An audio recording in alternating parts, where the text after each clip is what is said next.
이 시간 저희들이 사사기서 20장을 읽었는데요. 사사기서 20장에서는 이제 베냐민 족속하고 나머지 11지파, 베냐민 지파와 나머지 11지파가 동족 상잔의 전쟁을 벌이는 장면이 나오고 있습니다. 참 이 말씀을 읽고 있으면은 왜 이렇게 어리석고 또 사람의 생명을 함부로 이렇게 전쟁을 일으켜서 대할까? 이런 내용들을 우리가 마음 가운데 생각하게 됩니다. 그러나 여러분, 이때 사사기 시대는 그들에게 왕이 없었다라고 말하면서 자기 소견에 좋을 대로 행하였다라고 말하고 있는 거예요.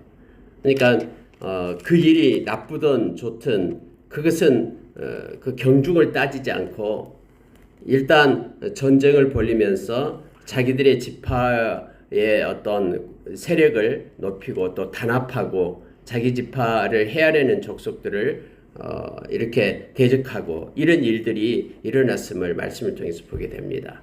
말씀은 쭉 읽으면 우리에게 줄거리가 있기 때문에 참 내용은 쉽게 파악할 수가 있죠. 그런데 이 말씀 가운데 우리가 몇 가지를 기억해야 될 것들이 있습니다. 잠깐 묵상하고요. 기도하는 시간을 갖겠습니다.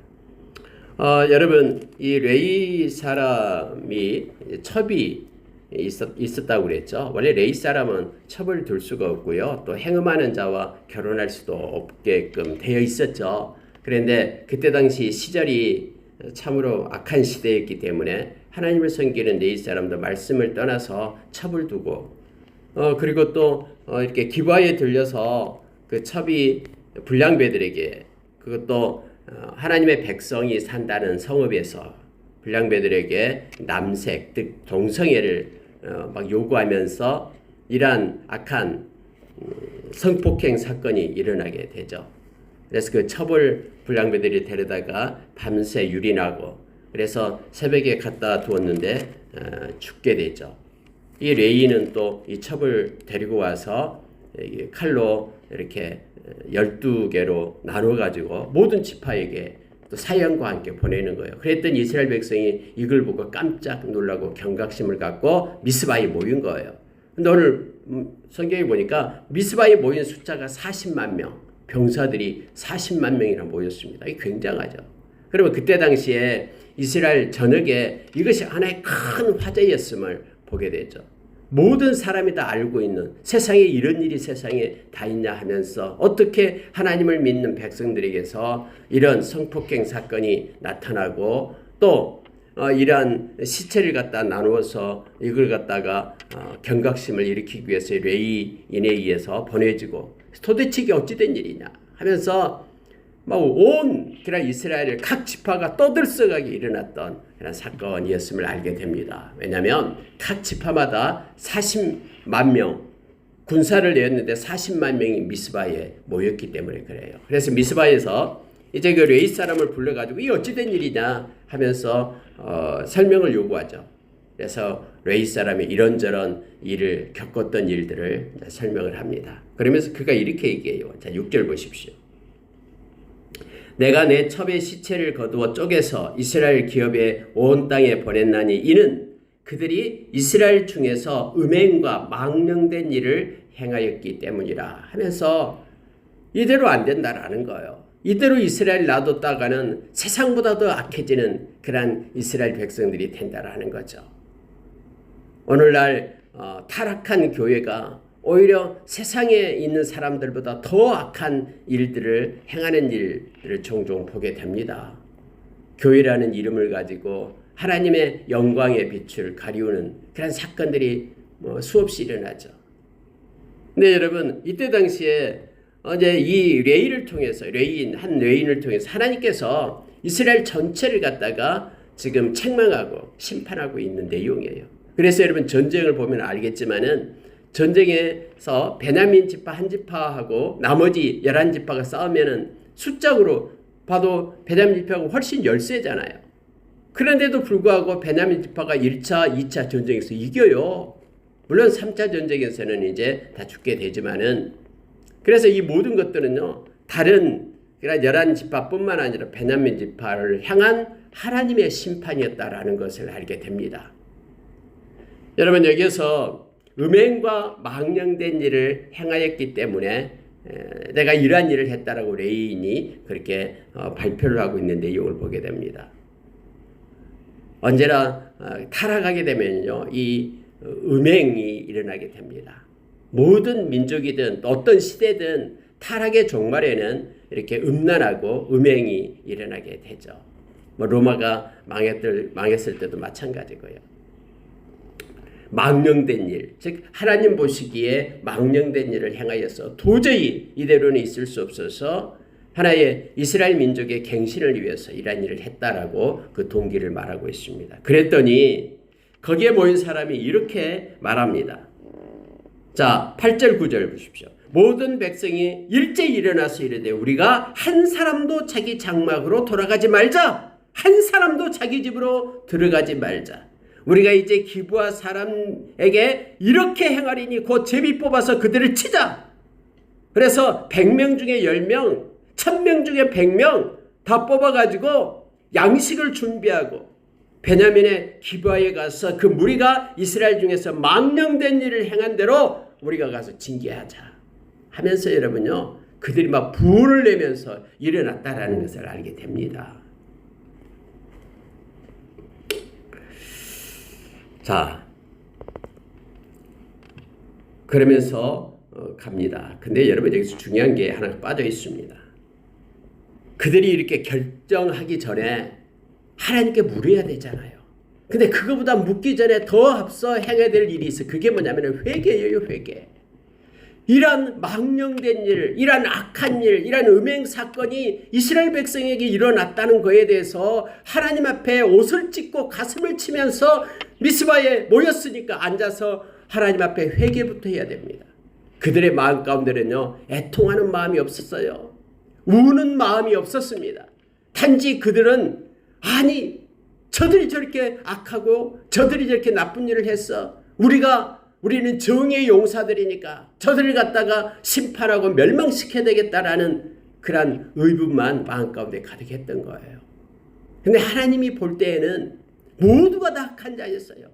이스라엘 곳곳에서 하나님께서 가증스럽게 여기는 그런 신들을 섬겼잖아요. 신상을 만들고 숭배하고 하나님을 버리고 말씀과는 상관없이 제사장들을 세우고 그런 일이 있었잖아요. 그래서 하나님께서는 이스라엘 전체를 갖다가 심판하고 지금 징계하고 있는 것인데 그들은 그걸 깨닫지 못하고 오히려 자기가 정의로운 사자인 양 기브아에 있는 그런 불량배들 우리가 징벌하겠다라고 스스로 그렇게 결정을 해버렸어요. 하나님께 묻지도 않았어요.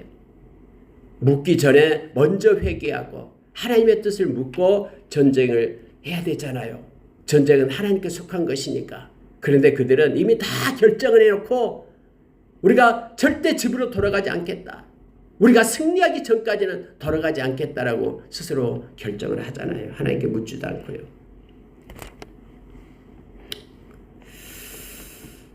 자, 여러분, 성경에 보면은 오늘 읽은 말씀 가운데 이스라엘과 베냐민 지파 간의 전투에 대해서 아주 길고 자세하게 묘사를 하고 있습니다. 그 이유가 뭐냐면요, 이렇게 자세히 묘사하고 있는 것은 오늘날 이 말씀을 읽고 있는 저와 여러분으로 하여금 똑같은 그런 상황들이 오늘날에도 일어날 수 있다라는 것을 우리에게 가르쳐주고 있는 거예요. 이 열방 곳곳에서 이러한 음란하고 또 이렇게 타락된 그러한 사건들이 일어나고 그것이 별미가 되어가지고 많은 전쟁으로 사람이 살상하는 그러한 사건들이 일어납니다. 똑같은 어리석음을 우리로 하여금 피하라고 이 말씀은 교훈을 하고 있어요. 그래서 이것 때문에 자세하게 기록해주고 있는 것입니다. 성경에 기록된 모든 것들은 이 말씀을 읽는 하나님의 백성으로 하여금 교훈을 받으라고 하는 거예요.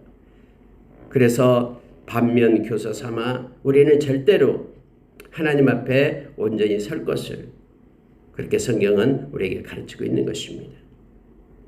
하나님을 떠난 이런 혼란하고 혼미한 인간의 세상의 역사가 어떤 것인지를 보여주고 있는 거예요. 죄를 고집한 비극적 결과가 어떤 것인지를 우리로 하여금 목도하게끔 하는 것입니다. 회개하지 않고 하나님 앞에 엎드리지 않고 죄를 옹호하면서 싸우는 그 결과가 어떠한 것인가를 깨닫게 해주는 거예요. 우리는 그들의 전체를 밟지 말아야 됨을 말씀을 통해서 보게 됩니다. 그래서 여러분 그들이 기브아의 사람들한테 가서 이렇게 말합니다. 자, 13절 보십시오. 이제 기브아 사람들과 그 불량배들을 우리에게 넘겨주어서 우리가 그들을 죽여 이스라엘 중에서 악을 제거하여 버리게 하라. 그렇게 말했지만은 베냐민 사람들은 그들의 형제 이스라엘 자손의 말을 듣지 않습니다. 오히려 기브아로 막 모든 베냐민 지파의 성읍에서 나와서 기브아로 모여요. 전쟁하기 위해서 이스라엘 자손과 싸우고자 했다라고 말합니다. 그것에 모인 사람의 숫자가 26,000명이다라고 성경은 말하고 있죠. 그리고 기브아에서 거기 있는 사람이 700명이 나와요. 근데 이 700명은 다 왼손잡이에요. 왼손잡이인데 물매로 돌을 던져요.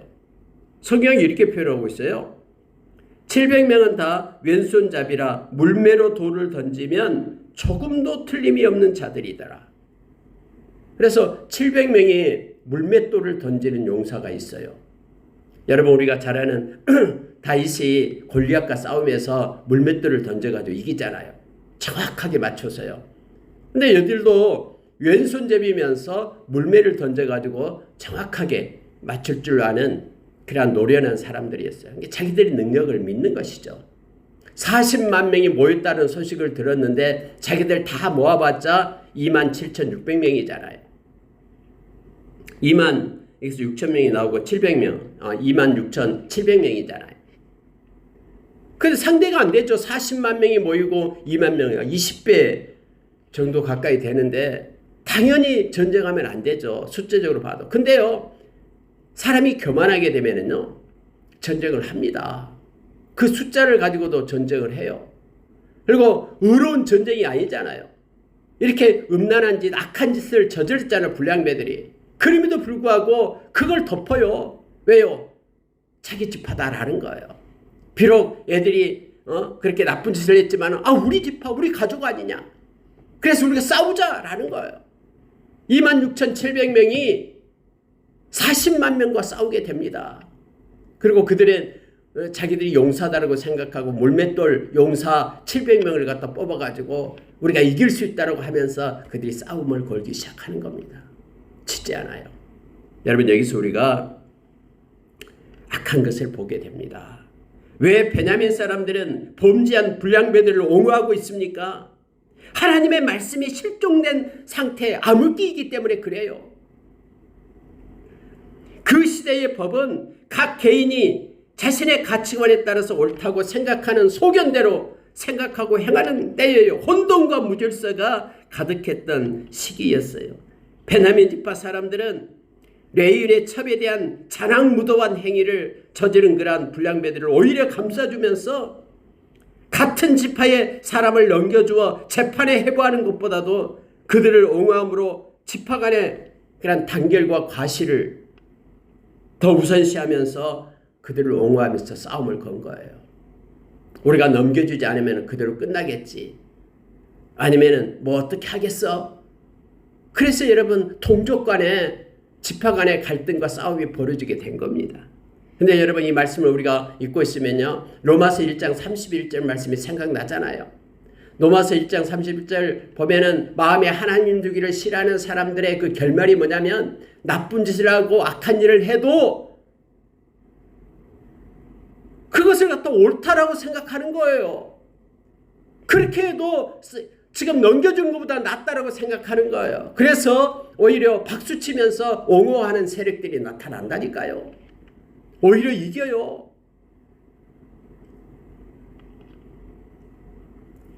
앞으로 여러분 세상은 이런 일이 있습니다. 누군가가 악한 일을 저질러요. 그런데 그 악한 자를 비호하는 세력들이 나타나요. 그래가지고 싸움을 걸고 전쟁을 일으키고 하는 그런 세상이 됩니다. 그래서 여러분요. 베냐민 600명 빼고 다 죽잖아요. 모든 베냐민 지파가 다 전멸합니다. 아이부터 해서 모든 사람이 다 전멸해. 600명 남자 빼고는 다 죽어요. 이렇게 어리석은 인간의 모습을 말씀을 통해서 우리가 보게 됩니다. 자, 근데 여러분, 하나님께서는요, 이렇게 말씀합니다. 자, 18절을 보시기 바랍니다. 이스라엘 자손이 일어나 베델로 올라가서 하나님께 여쭈어 이르되 우리 중에 누가 먼저 올라가서 베냐민 자손과 싸우리이까 하니 여호와께서 말씀하시되 유다가 먼저 올라갈지니라. 유다가 먼저 갈지니라 하시니라. 여러분, 이스라엘 백성이 하나님께 다음에 묻잖아요. 하나님, 우리가 올라가서 어떻게 싸울까요? 누가 먼저 올라갈까요? 유다 지파 먼저 올라가라. 하나님 말씀하시니까 유다 지파가 올라갔어요. 그러면은 하나님께서 올라가라라고 말씀했으니까 전쟁에 이겨야 되잖아요. 근데 전쟁에 져요. 유다 지파 올라갔지만은 유다 지파 22,000명이 죽어버려요. 사람들은 깜짝 놀랐어요. 어떻게 하나님께서 유다 지파 올라가라고 말씀했는데 올라갔더니 유다 지파가 진 거예요. 22,000명이 죽은 거예요. 하나님께 이렇게 문의했는데도 불구하고 2번씩이나 전투에 패합니다. 다음에 또 내려와서 그들이 막 울어요. 하나님께도 울어요. 하나님, 어떻게 된 게 우리가 졌습니까? 그러면서 23절 보니까는 이스라엘 자손이 올라가 여호와 앞에서 저물도록 울며 여호와께 여쭈어 이르되 내가 다시 나아가서 내 형제 베냐민 자손과 싸우리이까 하니 여호와께서 말씀하시되 올라가라 치라 하시는 거예요. 또 올라가요. 그럼 이번에는 이길 줄 알았는데 두 번째도 또 져요. 18,000명이 죽어버려요. 그러니까 이제 이스라엘이 내려옵니다. 그리고 나서 여러분요, 그들이 아무리 칼 패는 자고 그들이 힘이 있다 해도 18,000명이 죽어버리잖아요. 아니, 베냐민 지파 다 해봤자 26,700명인데 그들한테 죽은 숫자가 22,000명이고 또 18,000명이고 4만 명이 죽어버리잖아요. 어떻게 이런 일이 있을 수 있습니까? 근데 여기에 하나님께서 개입하시기 때문에 그래요. 첫 번째도 유다 지파 올라가라 했는데 22,000명 죽고, 두 번째 전쟁에서도 다시 올라가라고 말씀하셨는데 올라갔더니 18,000명이 죽고, 하나님께서 허락했는데도 불구하고 전쟁에 패했습니다. 여러분, 하나님께서 원하시는 것이 무엇인지를 우리가 이 말씀을 통해서 보기를 원합니다. 하나님께서 원하신 것은 통회하는 심령이에요. 이런 사건을 보면서, 나타나는 걸 보면서 자기 자신을 향하여 가슴을 치며 회개하는 것을 하나님은 원하셨어요. 이건 그냥 겉으로 나타난 조그만 사건일 뿐이에요. 나머지 나타나지 않는 모든 죄악이 이스라엘 백성들 사이에 곳곳에 있었어요. 그 보이지 않는 죄악을 하나님은 알고 계셨어요. 그래서 회개하기를 원하신 것입니다. 그런데 이스라엘 백성은 이미 딱 정해놨어요. 우리가 절대로 돌아가지 않겠다. 저들과 전쟁하겠다. 싸우겠다. 100명 중에서 10명을 내고 1000명 중에서 100명을 내고 싸우자 했잖아요. 하나님께 묻지도 않고 그들 스스로가 결정했고요. 또 먼저 하나님 앞에 회개하지도 않고 스스로가 전쟁하겠다고 결정하고 나서야 하나님 어떻게 할까요? 구색 맞추는 거예요. 하나님한테요. 우리가 무슨 일을 할 때도 우리가 다 정해놓고 하나님 앞에 엎드려서 기도하는 것, 이런 모양을 우리는 하나님 앞에 보여서는 안 됩니다. 먼저 하나님 앞에 묻고 먼저 하나님 앞에 회개하고 나가야 됨을 말씀을 우리로 하여금 가르쳐 주는 거예요. 두 번 전쟁에 실패하니까 그들이 26절 그제야 깨닫게 돼요. 그러면서 이렇게 말합니다. 이에 온 이스라엘 자손 모든 백성이 올라가 베델에 이르러, 모든 백성이 올라가서 베델에서 이제는 울면서 거기서 여호와 앞에 앉아서 그날 저물도록 금식하고 번제와 화목제를 여호와 앞에 드리고 라고 되어 있죠. 그제야 이제 하나님 앞에 온 백성이 일어나 이제는 자기 자신을 돌아보게 되는 거예요. 그 전까지는 베냐민 불량배들만 쳐다보면서 저들은 나쁜 놈, 우리는 좋은 놈, 이렇게 하면서 그들을 징계하고 정죄하는 것이 마땅하다고 생각한 그들이 두 번의 그런 전쟁의 실패를 통해서 하나님께서 요구한 것이 있다라는 것을 깨닫고 하나님 앞에 엎드려 이제는 울면서 회개하고 하나님 앞에 제단을 쌓는 모습을 보게 됩니다. 그제서야 하나님께서는 말씀을 하시는 거예요. 자, 그게 28절입니다. 이스라엘 자손이 여쭈기를 우리가 다시 나아가 내 형제 베냐민 지파와 싸우리까 말리까. 하나님 멈추라 멈추겠습니다. 여호와께서 이르시되 올라가라. 내일은 내가 그를 네 손에 넘겨주리라. 하나님께서는 언제나 승리를 주실 때는요, 너 손에 넘겨주리라. 그렇게 말씀하시잖아요. 이제는 내가 그들을 너 손에 넘겨주리라. 그래서 이스라엘 백성은 이제 다시 올라갑니다. 하나님은 말씀에 약속하신 것처럼 그 손에 넘겨줍니다. 복병을 만들게 하고 그 성을 불사르게 하고, 그리고 모든 병사들을 600명을 제외하고 다 죽게끔 그렇게 하고, 또 모든 성읍, 베냐민 지파에 있는 성읍들이 다 사람을 용사를 보내 죽게 합니다. 그리고 600명만 남게끔 합니다. 자, 47장으로 가겠습니다. 47절로 가겠습니다. 베냐민 사람 600명이 돌이켜 광야로 도망하여 림몬 바위에 이르러 거기에서 넉 달 동안 지내더라. 이스라엘 사람이 베냐민 자손에게로 돌아와서 온 성읍과 가축과 만나는 자를 다 칼날로 치고 닥치는 성읍은 모두 다 불살랐더라. 여러분요, 전쟁에 나온 사람은 이제 남자들만 나왔을 거 아니에요. 26,000명. 그리고 기브아에 있는 700명, 26,700명. 나머지 그럼 성에는 누가 있어요? 아니, 부인들도 있고 자녀들도 있고 가축도 있잖아요. 근데요, 모든 성읍에 있는 사람들, 베냐민 자손에게 돌아가서 모든 성읍과 가축과 만나는 자를 다 칼로 치고 불살라 버렸어요. 다 죽여버렸습니다. 이 결과를 보면 무섭잖아요. 근데 처음에 이 불량배들 내주라, 하나님의 심판을 하겠다고 할 때 내주지 않잖아요. 근데 그 결과가 자기 아내들, 자녀들까지, 가축들까지 다 전멸되는 600명만 빼고 이러한 일들이 일어나게 됩니다. 인간이 하는 일이 바로 이렇습니다. 이렇게 어리석습니다. 오늘날 지금 러시아하고 우크라이나 전쟁이 있는데요. 참 어리석어요. 그 생명이 얼마나 많은 수만 명이 지금 죽음을 당하고 파괴되고 있습니까? 그러면서도 그들은요, 뻔뻔해요. 자기들이 하는 일이 옳다라고 말해요. 마음에 하나님 두기를 싫어하는 사람들의 모습을 그렇게 보고 됩니다. 말씀을 마치겠습니다. 오늘 우리에게 중요한 것을 가르쳐줍니다. 어떤 일이 일어나면 먼저 그 일을 가지고 정죄하기 전에 우리 자신을 먼저 돌이키고 회개의 자리에 앉아야 됩니다. 그리고 하나님 앞에 정해놓고 묻지 말고 먼저 하나님 앞에 기도하고 하나님이 주신 걸 가지고 우리가 행해야 됩니다. 그리고 하나님께서 올라가라라고 말씀했어도 승리를 준다라는 뜻이 아니에요. 너에게 넘겨주겠다라고 말씀하실 때 승리를 주는 겁니다. 하나님은 그 전쟁에서 먼저 이스라엘 백성에 대한 하나님은 가르치고자 하는 교훈이 있어요. 그래서 22,000명이 죽고 18,000명이 죽게끔 그렇게 하시는 것이죠. 오늘날 저와 여러분이 이러한 어두운 세상에 살아가게 될 때에 우리가 여러 가지 일들을 만나게 됩니다만 그것을 가지고 비추어 거울이 돼요. 우리 자신을 먼저 돌아보고 하나님 앞에 회개하고 진심으로 하나님의 뜻을 묻고 나가는 자 되기를 원합니다. 그리고 이 험한 세상에서 우리가 하나님 편에 서서 거룩한 백성으로 하나님과 동행하는 자 되기를 원합니다. 함께 기도하겠습니다.